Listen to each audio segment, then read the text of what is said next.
같이 일어나셔서 룻기 1장 6절에서 18절 말씀입니다. 우리 길기 때문에 한 절씩 번갈아 가면서 읽도록 하겠습니다. 제가 먼저 읽겠습니다. 룻기 1장 6절부터 18절입니다. 그가 모압 지방에 있어서 여호와께서 자기 백성을 건고하사 그들에게 양식을 주셨다 함을 들었으므로 이에 두 자부와 함께 일어나 모압 지방에서 돌아오려 하여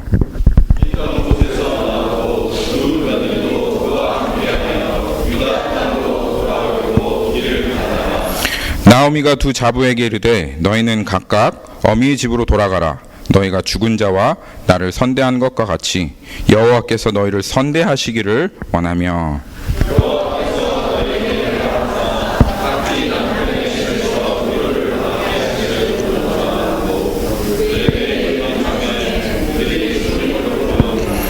나오미에게 이르되 아니니이다. 우리는 어머니와 함께 어머니의 백성에게 돌아가겠나이다.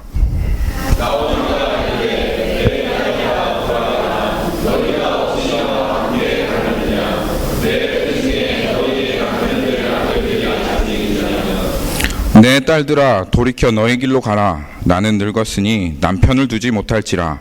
가령 내가 소망이 있다고 말한다든지 오늘 밤에 남편을 두어서 아들들을 생산한다 하자.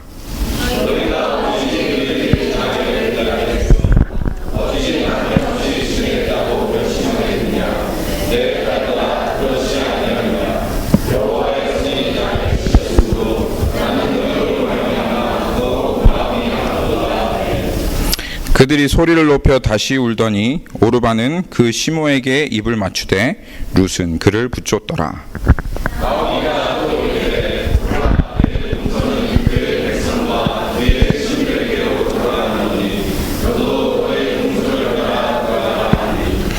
룻이 가로되 나로 어머니를 떠나며 어머니를 따르지 말고 돌아가라 강권하지 마옵소서. 어머니께서 가시는 곳에 나도 가고 어머니께서 유숙하시는 곳에 나도 유숙하겠나이다. 어머니의 백성이 나의 백성이 되고 어머니의 하나님이 나의 하나님이 되시리니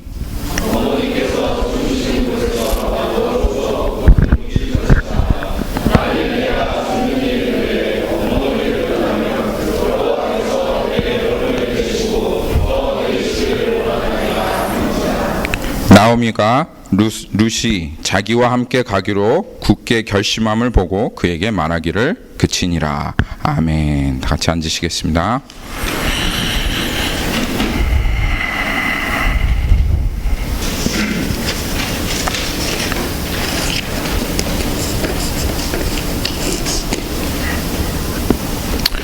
제가 지난 2주간 설교를 안 하고 그렇게 보냈습니다. 저 좋을 줄 알았더니 진짜 힘들더라고요. 제 자리는 여기가 맞는 것 같습니다. 설교를 하지 않으면 오히려 기운이 없고 설교를 할 때면 일주일 내내 그냥 그 생각만 하고 있거든요. 그래서 그 생각에서 좀 풀려나면 괜찮을 줄 알았더니 설교를 안 하니까 오히려 더 힘들어요. 그래서 제가 이 자리에 있는 게 너무 감사합니다. 목사님 그렇죠? 맞죠? 이 자리에 있는 게 저한테는 너무 감사하고요. 제가 오늘 이 계기를 통해서 또 힘을 아주 얻을 것 같습니다.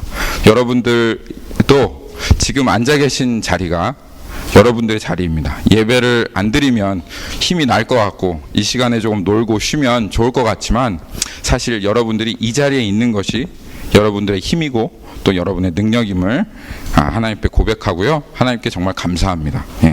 오늘 말씀을 한번 볼게요.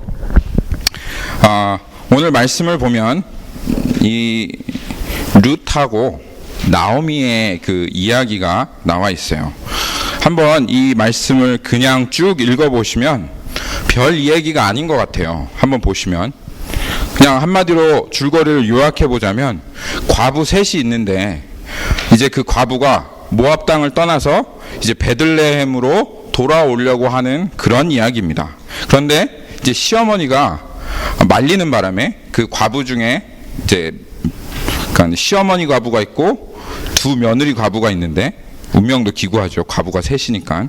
그런데 그 시어머니 과부가 두 며느리 과부를 말리는 바람에 결국 그 과부 중에 하나인 오르반은 그 모압 땅에 남기로 했고, 룻은 시어머니가 말리는데도 불구하고 끝까지 따라가기로 결정해서 결국은 시어머니도 말리지 못하고 베들레헴 땅까지 오게 되었더라 이제 하는 그런 이야기예요. 그렇죠? 예, 제가 간단하게 요약을 했습니다. 제가 이 말씀을 보면서, 여러분도 이 말씀을 보면서, 아니 이렇게 중요한 성경책에 사실 페이지가 너무 많잖아요. 그렇잖아요.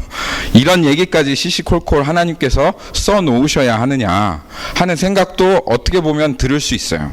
그런데 여러분들이 하나님께 기도하고, 하나님께서 왜 이 이야기를 여기에다 기록해 놓으셨는지 좀 성령님께서 저에게 그 마음을 통해서 알게 해주세요 라고 기도하면 하나님께서 우리들에게 놀라운 진리를 보여주십니다. 비록 이 이야기가 우리가 보기에는 중요해 보이지 않는 이야기인 것 같아도 하나님께서는 반드시 이유가 있어요. 성경은 하나님의 감동으로 쓰여진 것입니다. 그 글자 하나도 하나님께서 버릴 것이 없기에 이 성경에 써놓으셨어요. 그래서 여러분들이 그 성경을 볼 때 하나님께 기도하고, 하나님 그 말씀을 알게 해주십시오라고 기도하면 하나님께서 이 작은 구절 안에서도 놀라운 진리를 우리에게 보여주십니다. 그럼 한번 우리가 그 진리가 무엇인지 살펴보도록 하겠습니다. 먼저 우리가 한번 주목해 볼 것은 나오미의 말과 행동입니다. 지금 나오미가 어떤 행동을 하고 있고 어떤 말을 하고 있는지 우리 한번 주목해서 살펴봅시다. 몇 주 전에 우리가 엘리멜렉에 대한 이야기를 전했지요. 말씀을 들었지요. 나오미는 그 몇 주 전에 살펴보았던 엘리멜렉의 아내입니다. 이 정도는 파악을 하고 계셔야지 제가 말씀을 전할 수가 있습니다. 엘리멜렉의 아내입니다. 엘리멜렉 혹시 기억하세요? 엘리멜렉 어떤 사람이었는지? 몇 주 전이라 기억이 다 안 나세요? 까먹으셨어요? 네. 그 1장 1절에서부터 6절까지 나와 있는데요. 엘리멜렉을 지지난주에 제가 설명했을 때 원래는 영광스럽게 예수님의 통로가 될 사람이었습니다. 엘리멜렉의 그 가문을 통해서, 엘리멜렉의 핏줄을 통해서 예수님이 오기로 그렇게 되어 있었던 사람이었어요. 그런데 모압 땅으로 흉년이 들었다고 자기의 소견에 오른 대로 그냥 옮겨가 버렸어요. 그래서 하나님의 약속의 땅을 떠나서 저주를 받게 되었습니다. 그래서 모압 땅에서 결국은 그 약속에서 끊어지고 죽게 된 그 사람입니다. 그리고 자기만 죽은 것이 아니라 두 아들마저도 같이 죽었죠. 예, 이야기 기억하고 계실 거예요. 그러면서 우리가 죄라는 것이 무엇인지 살펴보았어요. 하나님의 말씀하신 것과 내 생각에, 하나님의 말씀하신 것을 내 생각과 소견에 옳은 대로 하는 것을, 하나님의 말씀하신 것 떠나서 내 생각과 소견에 옳은 대로 하는 것이 죄라고 얘기했습니다. 그것이 죄이고 그것의 결과가 반드시 죽음이라는 것을 우리가 이 룻기 말씀을 통해서 살펴보았어요. 그러면 자, 나오미는 어떤 사람일까요? 나오미는 어떤 사람일까요? 소견에 옳은 대로 하는 그 남편을 막 뜯어 말리면서 가면 안 돼. 거기로 가면 하나님의 말씀을 벗어나는 거야. 막 기도하면서 남편과 싸우면서, 그러다가 어쩔 수 없이 남편이 가니까 아유 어쩔 수 없구나 하고 따라간 사람일까요? 아니면 남편과 아주 그냥 한마음 찰떡궁합이 돼가지고 옳았구나, 여기 흉년 들었으니까 거기로 갑시다, 그랬던 아내일까요? 어떤 쪽일까요? 여러분 어떤 쪽일 것 같으세요? 첫 번째일 것 같으세요? 두 번째일 것 같으세요? 대답이 없으시네요. 이제 이 룻기를 잘 읽어보면 정황상으로 봤을 때 거의 엘리멜렉과 한마음이 되어서 갔을 가능성이 많은 사람이에요. 그런 여인이에요. 그것을 어떻게 아냐고요? 나오미가 여기에 이제 관심을 갖는 것을 보면 알 수가 있습니다. 자, 나오미가 관심을 갖는 게 무엇인지 이 말씀을 통해서 한번 살펴봅시다.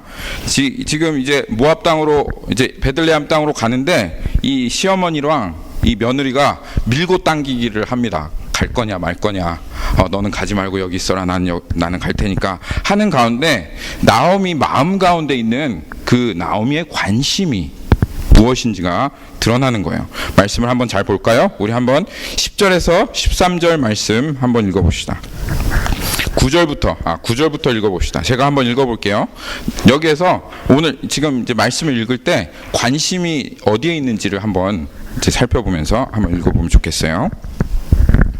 자, 읽어볼게요. 여호와께서 너희로 각각 남편의 집에서 평안함을 얻게 하시기를 원하노라 하고 그들에게 입 맞춤에 그들이 소리를 높여 울며 나오미에게 이르되 아니니이다. 우리는 어머니와 함께 어머니의 백성으로 돌아가겠나이다. 나오미가 가로되 내 딸들아 돌아가라. 너희가 어찌 나와 함께 가려느냐? 나의 태중에 너희 남편 될 아들들이 오히려 있느냐? 내 딸들아 돌이켜 너희 길로 가라. 나는 늙었으니 남편을 두지 못할지라. 가령 내가 소망이 있다고 말하든지 오늘 밤에 남편을 두어서 아들들을 생산한다 하자. 너희가 어찌 그것을 인하여 그들의 자라기를 기다리겠느냐? 어찌 그것을 인하여 남편 두기를 멈추겠느냐? 내 딸들아 그렇지 아니하니라. 여호와의 손이 나를 치셨으므로 나는 너희로 인하여 더욱 마음이 아프도다. 발견하셨나요? 나오미의 마음이 어디에 있는지, 관심이 어디에 있는지. 제일 많이 나온 단어가 뭐죠? 여기에서 금방 읽은 구절에서 9절에서부터 13절까지 제일 많이 나온, 나오미가 제일 많이 얘기한 단어가 뭡니까? 그렇죠. 나오미가 제일 많이 이야기한 단어는 남편이라는 단어예요. 나오미의 지금 모든 관심이 어디에 있어요? 나오미의 지금 모든 관심은 남편을 얻느냐, 남편을 못 얻느냐, 거기에 있는 거예요. 그것도 그럴 것이, 나오미가 살던 시대는 여자들이 어떤 경제 활동을 할 수 있는 시대가 아니었어요. 여자들이 유일하게, 지금은 뭐 일도 하시고 힐러리 대통령도 나올 수도 있고 박근혜 대통령도 나올 수 있지만, 예전에는 이때 이 시대 당시에는 여자들에게 그러한 경제 활동을 할 수 있는 기회가 주어지지 않은 시대입니다. 여자들이 그 시대에 먹고 살 수 있는 유일한 길은 좋은 남편을 만나는 거예요. 그거 외에는 여자들이 다른 먹고 살 수 있는 방법가 없었어요. 그리고 과부가 되면 사회에서 가장 약자가 되어집니다. 먹고 살 수 있는 방법이 전혀 없어요. 가장 불쌍한 사람이 되어지는 거예요. 그래서 성경을 읽어보면 하나님께서 두 부류의 사람을 불쌍히 여기고 그들을 도와라 말씀하셨는데, 그게 과부와 고아입니다. 과부와 고아. 그래서 과부에게 있어서 남편이라는 존재는 나의 생계를 책임져주고 나를 먹고 살게 해주는, 내가 가장 의지해야 할 만한 그런 존재인 것이죠. 그리고 나오미는 지금 모든 그 관심이 즉 남편, 다른 말로 하면 내가 어떻게 먹고 살지, 내가 어떻게 먹고 살아가야 하지 하는 거에 지금 모든 관심이 있었던 거예요. 그런데 여러분, 한번 스토리를 잘 살펴보세요. 나오미가 그토록 의지하던 남편이 어떻게 되었습니까? 죽었어요. 철석같이 믿고 있던 남편이 자기를 혼자 남겨두고 하늘나라로 떠나갔습니다. 그리고 자기가 의지했던 그 자식마저도 죽었어요. 그렇게 철석같이 믿던. 그러면 이제 나오미가 지금 이 상태가 되었으면 남편도 자식도 의지할 게 못 되는구나, 이 사실을 깨달아야 할 텐데, 근데 여전히 깨닫지 못한 겁니다. 결혼 안 하신 분도 있고 결혼하신 분도 있는데, 여러분들은 어떻게 생각하세요? 남편 의지할 만 하십니까? 벌써 다 깨달으셨죠? 남편은, 이제 싱글분들에게도 얘기를 드리지만, 남편은 의지할 대상이 아닙니다. 남편은 사랑할 대상입니다. 그러니까 남편을 의지하지 마시고, 너무 의지하지 마시고 많이 사랑해 주세요. 저희들에게도 사랑이 필요합니다. 자매님들, 제가 말씀드리고요. 남편분도 사실 마찬가지입니다. 남편, 아내를 의지할 대상이 아니라 아내는 사랑할 대상입니다. 우리가 참으로 의지해야 할 분은 오직 한 분밖에 없습니다. 우리가 참으로 의지해야 될 분, 오직 한 분, 바로 하나님이십니다. 하나님의 백성이다, 내가 하나님의 백성이다 라고 하는 말은 하나님을 의지하고 살아가는 백성이다, 그런 뜻입니다. 하나님의 백성의 정의는 그것입니다. 하나님의 백성이 하나님을 의지하지 않으면 그것은 이름은 있어도 하나님의 백성이 아닌 것입니다. 그런데 자, 나오미는 어떻습니까? 이런 일을 겪으면서도 나오미는 여전히 엘레멜렉과 같이 먹고 살 걱정과 자기 소견에 오른 대로 자기를 의지하고 계속 살아가는 거예요. 지금 마음속의 관심은 오직 남편, 먹고 사는 것, 이것밖에 없는 거예요. 하나님의 백성 아닙니까? 나오미가 이스라엘 사람 아닙니까? 그런데 하나님을 의지하지 않고 여전히 자기의 대책을 의지하며 자기가 어떻게든 머리를 굴려서 살아가려고 그렇게 하고 있는 것이에요. 그 이유가 뭐죠? 그 이유가 뭘까요? 나오미가 왜 하나님의 백성인데도 불구하고 하나님을 의지하지 않고 남편을 구하고 어떻게든 먹고 살려고 그렇게 머리를 굴리면서 대책을 마련하려고, 강구를 마련하려고 이렇게 살아가고 있는 것입니까? 그 이유가 무엇이냐면 그의 관심 때문에 그래요. 관심. 여러분들 다시 한번 기억하십시오. 관심 때문에 그렇습니다. 이러한 어려운 일을 겪었음에도 불구하고 이 나오미의 관심이 변화되지가 않아요. 예전부터 모압 땅을 떠났을 때부터 오직 그의 관심은 먹고 마시고 사는 것 외에는 다른 게 없습니다. 13절 우리 한번 다시 볼까요? 13절 말씀. 너희가 어찌 그것을 인하여 그들이 잘하기를 기다리겠느냐? 어찌 그것을 인하여 남편 두기를 멈추겠느냐? 내 딸아 그렇지 아니하니라. 여호와의 손이 나를 치셨으므로 나는 너희로 인하여 더욱 마음이 아프다. 지금 나오미가 자기의 입으로 고백하고 있는 게 있어요. 그의 입으로 스스로 여호와의 손이 자기를 쳤다고 고백하고 있습니다. 여호와께서 지금 자기를 쳐서 내가 과부가 되었고 이렇게 불쌍한 신세가 되었다고 그렇게 얘기하고 있어요. 그렇다면 이 고백은 그러면 나의 인생이 남편이 잘하고 못하고에 달려있는 것이 아니라 내가 얼마나 똑똑하고 똑똑하지 않냐에 달려있는 것이 아니라 내 인생이 하나님께 달려있다라는 그 고백 아니겠습니까? 그렇지요. 그렇다면 지금 당장 관심을 가져야 할 대상은 남편이 아닌 것이죠. 지금 당장 관심을 가져야 될 대상은 내가 어떻게 먹고 살겠냐 이것이 아니지요. 내 인생을 움직이시고 내 인생을 이리 트시고 저리 트실 수 있는 내 인생에 전능하신 하나님, 그 하나님께 관심을 가져야 할 텐데 근데 그 관심이 이런 일을 겪으면서도 옮겨가지를 않아요. 남편이 5이 있어도 하나님 또 치시면 다섯 남편 또 치시면 소용이 없는 것이죠. 그렇죠? 그런데 그걸 여전히 깨닫지 못해요.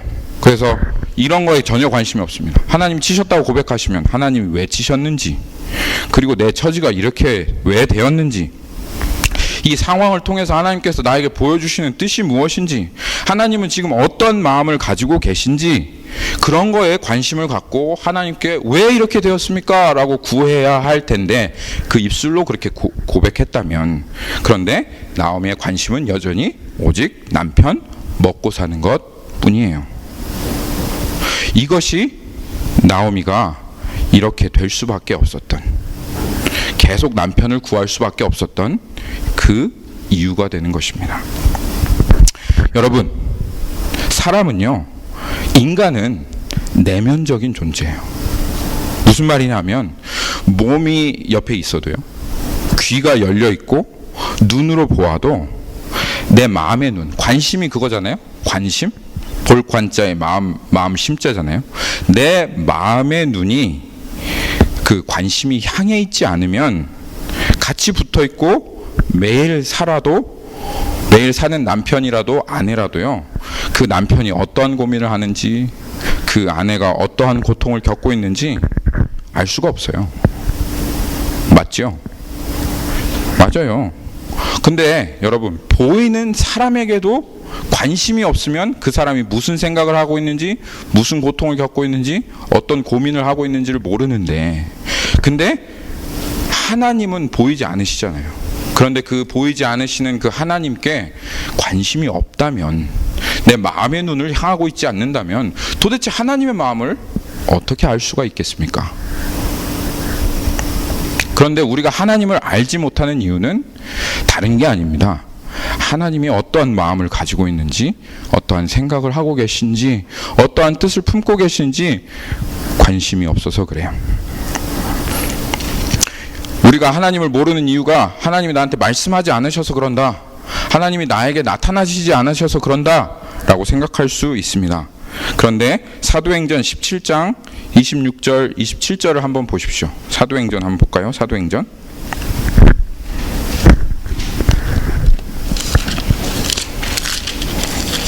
17장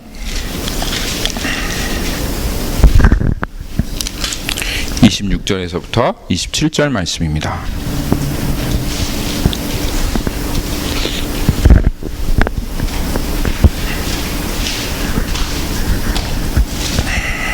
하나님은 지금 모든 것을 다해서 여러분들에게 하나님을 알리고 있습니다.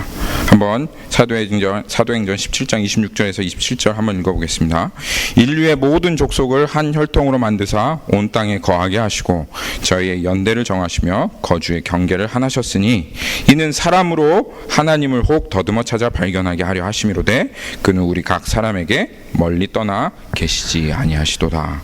하나님께서 여러분의 인생을 이리 트시고 여기에 살게 하시고 미국까지 오게 하시고 미국에서 공부하게 하시고 이 교회까지 오게 하신 것은 여러분이 생각하기에 우연히 그렇게 됐겠지라고 생각하시지만 그렇지 않습니다. 우연을 가장한 하나님의 필연이고, 그래서 하나님께서 여러분들에게 이 교회를 발견하게 하시려고 이제까지 여러분의 인생을 그렇게 인도해 오신 것입니다. 돌아보면 정말 여러분이 지금 이 자리에 이렇게 앉아 있는 것이 기적과 같은 일입니다. 그런데 이런 기적 가운데도, 또 때로는 나오미가 겪은 이런 비극 가운데도 하나님이 치셨다라고 하면서도 정작 하나님을 인격적으로 만나지 못합니다. 하나님을 인격적으로 만나지 못해요. 왜? 나의 관심이 세상에서 하나님께로 옮겨가지 않기 때문에 그렇습니다. 우리 요한복음 6장을 한번 봅시다. 또 똑같은 이야기가 나와 있습니다. 성경에는 항상 이러한 이야기들이 반복적으로 계속 이어지고 있습니다. 요한복음 6장을 보면 예수님께서 오병이어의 기적을 일으키시는 장면이 나옵니다. 보리떡 5개와 물고기 2마리로 사람들이 아주 배가 부르게 먹었어요.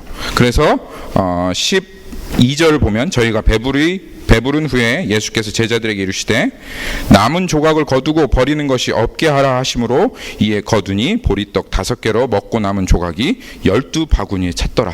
아니, 배가 고팠으면 남을 게 있겠습니까? 배가 고팠으면 다 먹었죠. 그런데 배가 부르도록, 배가 터지도록 먹었기 때문에 12강주리가 남았던 것이에요. 그리고는 사람들이 그때 예수 하고 막 부르짖으면서 예수님을 왕으로 삼으려고 했습니다. 그런데 이상한 것은 왕이신 예수님께서 이 땅에 왕이 되려고 오셨잖아요. 죽은 자와 산 자의 주가 되려 예수님께서 오신 거잖아요. 우리가 당연히 예수님을 왕으로 영접해야 되는 것 아닙니까?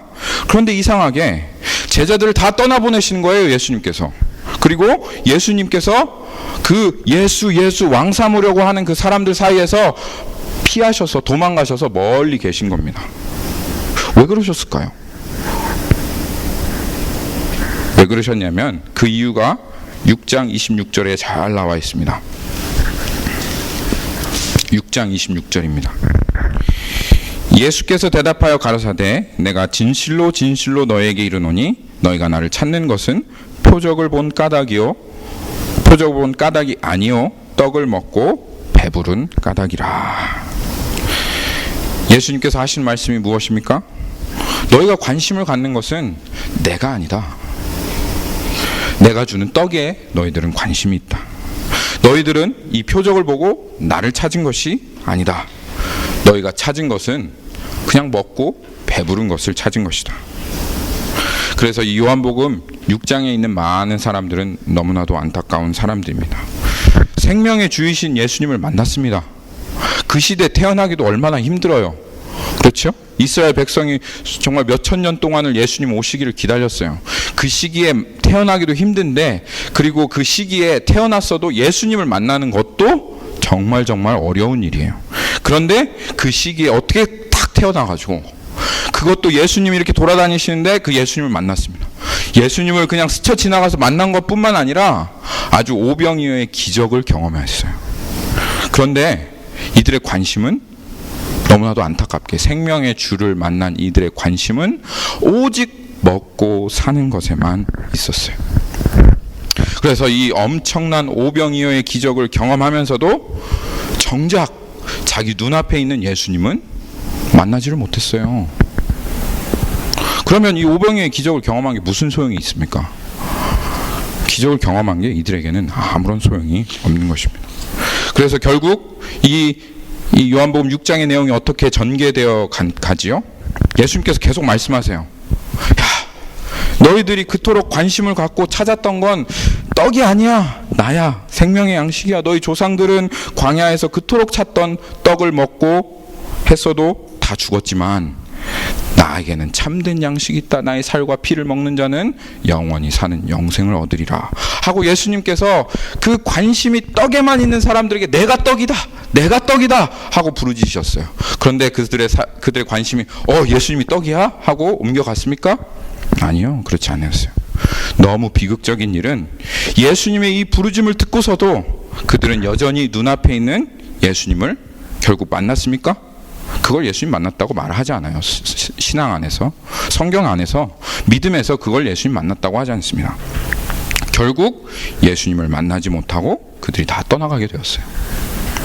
그들의 관심은 절대로 예수님께 향하지 않았습니다. 여전히 떡에게만 있었어요. 그런데 이 나오미의 이 이야기가, 이 요한복음 6장에 있는 이 이야기가 그 사람들만의 이야기일까요? 아니면 지금 이 교회에 있는 사람들의 이야기이기도 하겠습니까? 맞아요. 지금 이 일이 교회에서도 일어나고 있어요. 많은 사람들이 야, 교회 가면 좋대.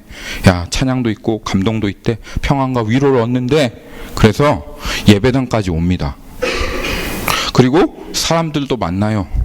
도움도 받고 사람들과 같이 교제도 하고 놀아요. 그리고 성경 공부까지도 해요. 그런데 여전히 관심은 어디에만 있어요? 떡에만 있어요. 떡에만. 야, 오늘 교회 점심 뭐 나온대? 단편적으로. 예. 관심은 떡에만 있어요. 관심은 남편에게만 있어요.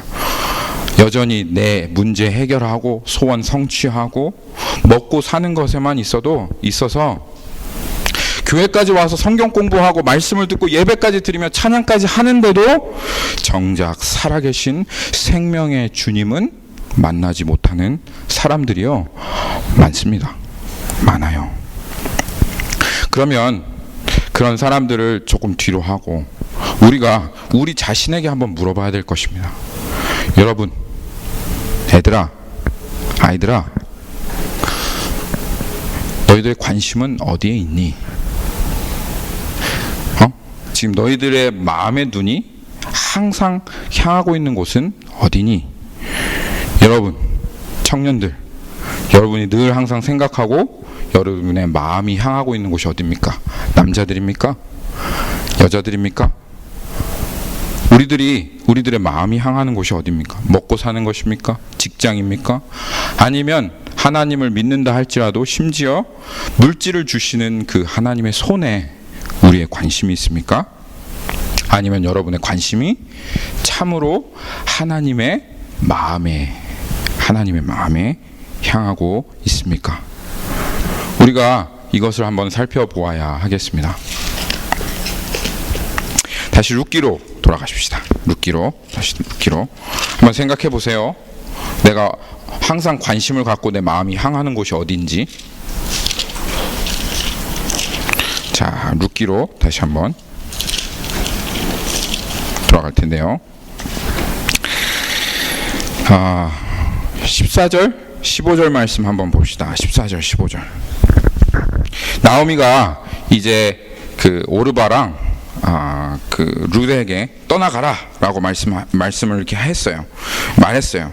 그래서 이제 그 말을 듣고 이제 그 두 며느리가 반응하는 그런 이야기입니다. 14절 보니 그들이 소리를 높여 다시 울더니 오르바는 그 시모에게 입을 맞추되 룻은 그를 붙잡더라. 나오미가 또 가로되 보라 내 동서는 그 백성과 그 신에게로 돌아가나니 너도 동서를 따라 돌아가라. 그렇게 말하고 있죠. 여러분 드라마 좋아하시잖아요. 근데 이 훌륭한 드라마 감독이 잘만 연출을 하면 이 장면은 사실 이 세 여인의 사랑에 우리가 이렇게 눈물을 흘릴 수도 있는 그러한 장면입니다. 인간적으로 보면 나오미가 참 두 며느리를 걱정하고 사랑하는구나 라고 그렇게 받아들일 수 있는 내용이에요. 그런데 여러분 하나님의 마음은 여기에서 어떨까요? 거기로 가면 결혼도 못해, 남편도 못 얻어, 그러니까 너는 다른 너의 신으로 가라, 너의 백성에게로 돌아가라. 그래서 오르바를 돌려보내는 그 장면을 보고 계신 하늘의 하나님은 어떠한 마음이실 것 같아요? 한번 짐작을 해보세요. 제가 한번 생각을 해봤어요. 하나님을 모르는 백성에게, 신이 아닌 우상에게 오르바를 돌려보내는 나오미가 하나님께서는 참 미우셨을 거예요. 안타까우셨을 거예요. 하나님 마음은 창세기에 잘 나옵니다. 창세기 12장 3절을 보면 아브라함의 자손만 복을 받는 것을 하나님께서 원하시는 것이 아니었습니다. 아브라함에게 복을 주신 것은 아브라함을 통하여 세상 모든 민족으로 하여금 복을 얻게 하시려는 하나님의 계획이었어요. 이것을 분명히 창세기 12장 3절에 하나님께서 말씀해 놓으셨는데 나오미는 여전히 하나님께서 축복을 주셨다, 그 백성을 돌려보내셨다, 돌아보셨다 하는 소식을 듣고 베들레헴으로 향해서 가면서도 불구하고 오르바를 그 우상에게로 돌려보내고 하나님을 모르는 백성에게 돌려보내는 것입니다. 무엇 때문에? 고작 남편 때문에, 고작 평안히 먹고 사는 그것 때문에 한 영혼이 생명의 하나님을 만날 기회를 영영이 잃어버리게 되었는데, 그 잃어버리게 된 계기가 된 것이 바로 하나님의 백성이라고 그 이름하였던 나오미를 통해서 그렇게 된 것이었어요. 참 너무나도 안타까운 일이죠. 인간적으로 봤을 땐 아주 큰 사랑이라고 말할 수 있지만 하나님께서 보셨을 때는 하나님의 마음을 슬프시게 하는 그런 일이 될 수 있는 것입니다. 한 영혼이 기회를 잃어버리고 떠나갈 때 여러분 하나님의 마음이 어떠신 줄 아세요? 최근에 이제 하나님의 마음이 어떠실지를 경험하게 되는 그런 이제 계기가 있었어요. 그런 은혜가 있었습니다. 몇 주 전에 파더스데이였죠. 네, 파더스데이였죠. 아이들이 편지를 저에게 이렇게 썼습니다. 편지를 썼는데 제가 그날 주일이라서 바빠서 읽지를 못했어요. 다음날 마침 제가 이제 출장을 가는 날이었는데 저희 와이프가 비행기 안에서 읽어보라고 편지를 제 가방 안에 넣어줬어요. 이렇게 있다가 편지 있지 하고 이제 편지를 꺼내서 이제 그 편지를 읽는데 편지를 읽는데 왜 이렇게 눈물이 나요? 그 아이들이 쓴 편지를. 그래서 이제 제가 그걸 좀 읽어보면서 하나님의 마음을 제가 좀 경험을 해서 그걸 조금 이제 읽어드리려고 합니다. 이게 이면지에다 썼어요. 이면지에다가 이게 사랑이가 저한테 쓴 편지, 사랑이 편지입니다. 글씨가 알아볼 수가 없어요. 그 밑에다가 해석을 달아놨습니다. 그런데 사랑이가 이제 편지를 쓴 게 이런 편지입니다. 이렇게 썼어요. 아빠, 사랑해요. 이 편지를 쓸 때가 제가 이제 일을 하고 너무 피곤해서 집에서 이렇게 쓰러져서 침대에 자고 있을 때 아마 쓴 모양이에요. 사랑이가 썼는데, 아빠, 사랑해요. 열심히 일하고 있어요. 피곤하면 자고, 자기 싫으면 자지 마요. 아빠 놀자. 엄청 많이 일해서 조금 자요. 아빠, 우리가 있으니까 힘내세요. 노래가 있어요. 그런데 아빠랑 놀고 싶은 마음이 있어요. 이렇게 하는데 제가 그 엎어져서 잔 게 얼마나 후회가 되고 놀아줄 걸 이런 마음이 드는지 비행기에서 펑펑 울었습니다. 그리고 이거는 이제 요한이가 쓴 겁니다.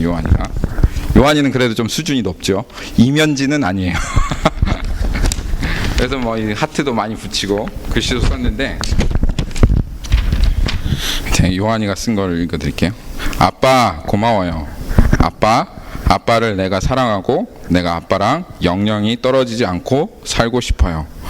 아빠가 나를 나고 낫다는 얘기죠. 아빠가 나를 돌봐주어서 고마워요.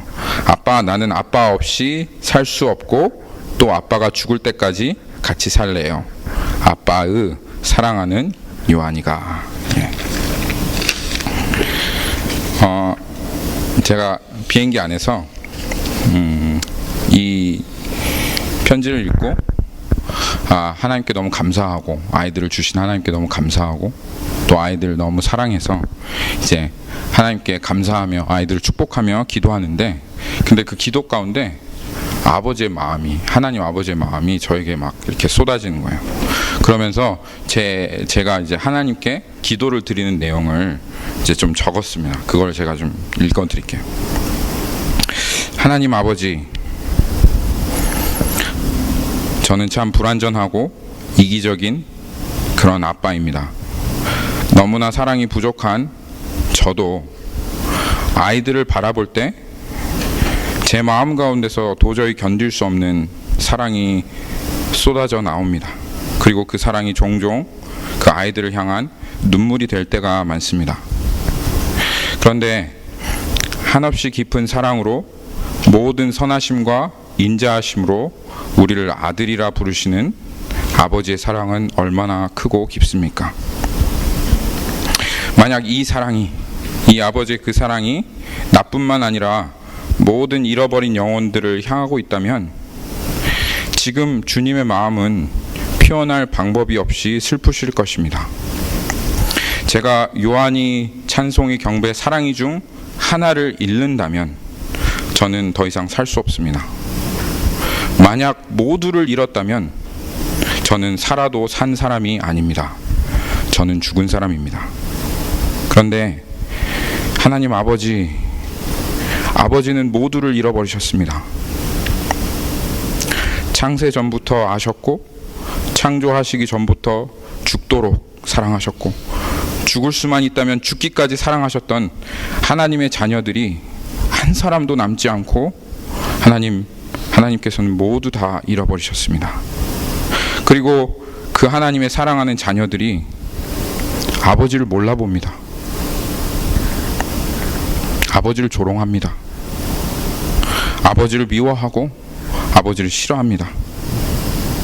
아버지가 정말 세상을 여전히 그 아버지의 마음으로 사랑하신다면 아버지의 마음은 제가 상상할 수가 없습니다. 하지만 아버지, 저는 알고 있습니다. 아버지의 그 포기할 수 없는 그 사랑이 정말 모든 것을 이겨내시고 십자가의 죽음으로 나타나셨습니다. 그리고 그 십자가의 죽음을 본 아버지의 아들들이 이제는 아버지가 어떠한 분이신지를 알고 어떠한 사랑으로 자기를 사랑하셨는지 알게 됩니다. 자기가 얼마나 나쁜 짓을 행했는지, 얼마나 악한 마음을 품고 살았는지 회개도 하고 드디어 아버지께 나옵니다. 그리고 아버지께 마음을 다해서 참으로 고백합니다. 아빠, 사랑해요. 나는 하나님 아빠 절대로 떠나지 않을 거예요. 아빠 사랑해요.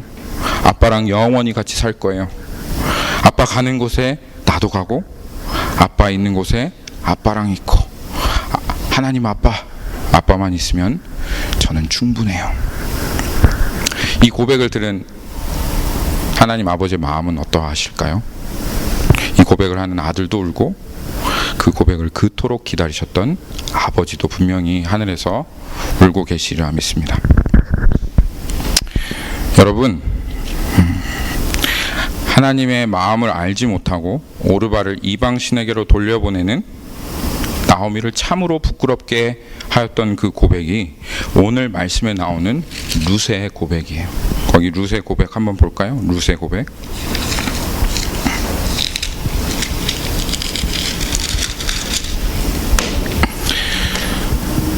룻이 가로되 나로 어머니를 떠나며 어머니를 따르지 말고 돌아가라. 강건하지 마옵소서. 어머니께서 가시는 곳에 나도 가고 어머니께서 유숙하시는 곳에 나도 유숙하겠나이다. 어머니의 백성이 나의 백성이 되고 어머니의 하나님이 나의 하나님이 되시리니 어머니께서 죽으시는 곳에 나도 죽어 거기 장사될 것이라. 만일 내가 죽는 일 위해 어머니와 떠나면 여호와께서 내게 벌을 내리시고 더 내리시기를 원하나이다. 사실 이 고백은 이 룻이 나오미에게 했던 고백은 엘리멜렉과 나오미가 그리고 사사시대에 살았던 모든 하나님의 백성들이 하나님께 드렸어야 할 그 고백이었습니다. 그런데 그 고백을 하나님을 전혀 알지 못하고 하나님이 보여주신 사랑이 무엇인지를 잘 알지 못하였던 이 룻이 나오미에게 하고 있는 거예요. 그리고 이 고백을 통해서 룻은 다윗의 계보에 들어가게 되고 메시아의 통로가 되게 되었습니다. 그리고 이 룻의 아름다운 고백은 우리가 진정으로 하나님께 드려야 될 고백의 모판이 되었어요. 여러분, 예수님을 믿는다는 것은 그냥 이렇게 사무적으로 예수님 영접합니다. 내 마음 가운데 오십시오. 예수님이랑 계약 맺습니다. 예수님 나의 주인이십니다. 이렇게 사무적으로 예수님께 고백하는 그런 고백이 아닙니다. 예수님을 믿는다는 것은 이 룻이 한 고백과 같은 고백을 내 마음 중심에서부터 나를 위해 죽으신 그 예수 그리스도의 십자가와 부활하신 예수 그리스도의 영광을 보고 내 마음 중심을 다해서 주님께 드리는 것이 바로 예수님을 믿겠다는 고백입니다. 그 어머니에다가 예수님만 넣어서 읽으면 그것이 우리가 드려야 될, 하나님께 마땅히 드려야 될 고백이 됩니다. 예수님 사랑합니다. 예수님께서 가시는 곳에 나도 가고 예수님께서 유숙하시는 곳에 나도 유숙하겠나이다. 예수님의 백성이 나의 백성이 되고 예수님의 하나님이 나의 하나님이 되시리니 예수님 죽으시는 곳에서 나도 죽어 거기 장사될 것이라. 만일 내가 죽는 일 외에 예수님을 떠나면 여호와께서 내게 벌을 내리시고 더 내리시기를 원하나이다.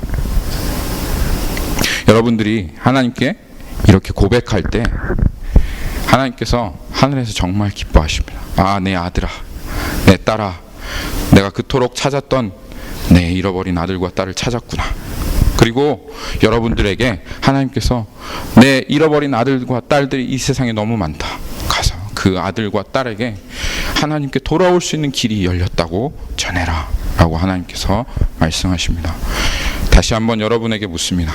여러분, 하나님의 이 마음을 아십니까? 아버지의 이 마음에 관심 있으십니까? 지금 오늘 이 순간에 하나님께서 여러분들에게 말씀하시는 것, 세상과 남편과 떡과 물질에 있었던 그 관심을 되돌려 이제는 참 하나님이 누구신가? 그 하나님이 지금 어떠한 마음으로 이 세상을 바라보고 계신가? 그리고 하나님이 어떠한 분이신가를 알아보려고 하는 그 관심을 되돌리시기를 원합니다. 우리 같이 한번 기도합시다.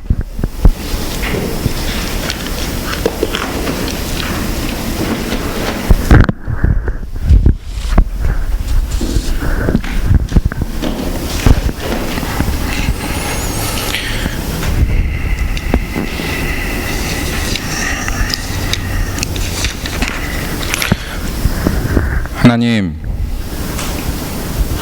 주님께서 말씀을 통하여 우리의 마음을 비춰주시고 이 시간 조명하여 주시기를 간절히 구합니다.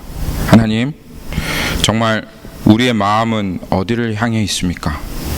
두 사람이 어찌 의합지 않고서야 동행할 수 있겠느냐. 주님 말씀하신 것처럼 어찌 하나님의 마음을 알지 못하면서 우리가 하나님과 동행할 수 있습니까?